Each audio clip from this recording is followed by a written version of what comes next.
सुंदर राज, जन सुराज, जन सुराज, जनता का सुंदर राज, जन सुराज, जन सुराज। इसी प्रेस कॉन्फ्रेंस में कई जाने माने चेहरे जो हैं आज पार्टी से ये इसकी जो है सदस्यता उन्होंने ग्रहण किया।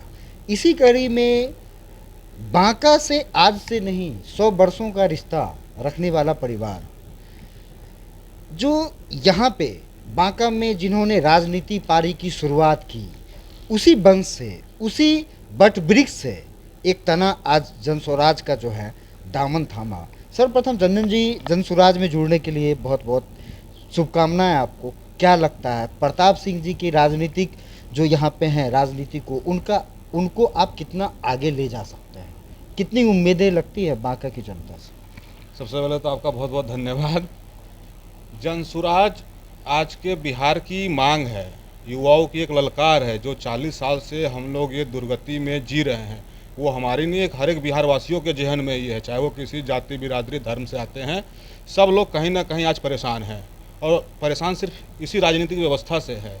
20 साल का लालू जी का कुशासन हमने देखा, तो 20 साल का अब नीतीश कुमार का देख रहे हैं, तो सारी जनता त्रस्त है।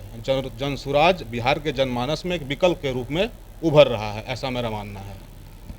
पिछले दिनों सोशल मीडिया पे एक वीडियो वायरल हुई, बिहारियों को पश्चिम बंगाल में ज़बरदस्ती मार के भगाया जा रहा है। एज ए टीनेजर आप भी युवा हैं, कितना तकलीफ देता है, क्या लगता है इससे कितना सुदृढ़ होगा हमारा बिहार? ये एक बंगाल की घटना कोई हम बिहारियों के लिए नई घटना नहीं है। पूरे देश में आप घूम के देखिए, बिहारियों की जो दुर्गति है, जो हमारे भाई बिहारी भाई बाहर किसी भी शिक्षा के क्षेत्र में पढ़ने जा रहे हों या रोजगार के क्षेत्र में कमाने जा रहे हों, सबकी बहुत ही दुर्गति है। उसी दुर्गति को ठीक करने के लिए जनसुराज के दामन को हम लोगों ने थामा है और बहुत मजबूती से बिहार को बदलेंगे, ये हमारा संकल्प है। आपके दृष्टिकोण से, चूंकि आपका यहाँ पे राजनीतिक विरासत है, बांका की धरती, क्या लगता है बांका में कितना दादा के विचारों को कितने जनों तक पहुँचा पाएंगे?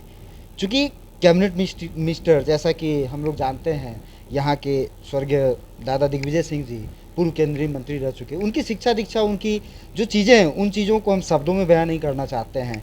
उनकी राजनीतिक विरासतों को आप बढ़ाना चाह रहे हैं, क्या लगता है बांका की जनता कितना आपको सहयोग करेगी? देखिए, बांका समाजवादियों की धरती रही है। मधुलिमी से लेके एक लंबा दौर चला समाजवादियों का, स्वर्गीय दिग्विजय सिंह जी तक। और दिग्विजय सिंह जो बांका के जनमानस के नेता हुआ करते थे, हमने बचपन से उन्हें देखा है और राजनीति का गुरु मंत्र हमने उनके कदमों में बैठ के लिया है। तो उनका उत्तराधिकारी तो मैं अपने आप को नहीं मानता हूँ। उनके उत्तराधिकारी मेरे नज़र में निश्चित रूप से उनके बच्चे ही होंगे और हैं भी।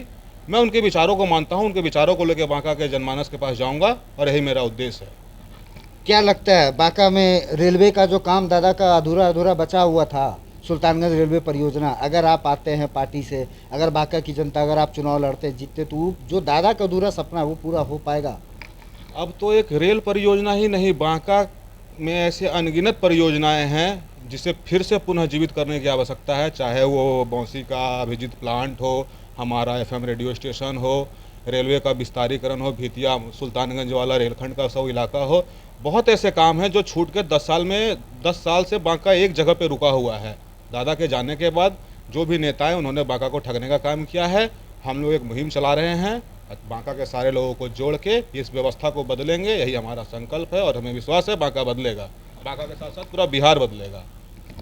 चूँकि आप प्रशांत किशोर जी की टीम से आए, बांका का प्रतिनिधित्व कर रहे हैं, बांका को रिप्रेजेंट कर रहे हैं, क्या लगता है पर्यटन के क्षेत्र में बांका कितना विकसित हो सकता था और वर्तमान समय में बांका को क्या किस हाशिए पे लाके रख दिया गया है? आपको क्या लगता है मंदार का क्षेत्र, बांका अनेकों ऐतिहासिक धरोहरें, कितना विकसित होना चाहिए और कहाँ पे कमी है?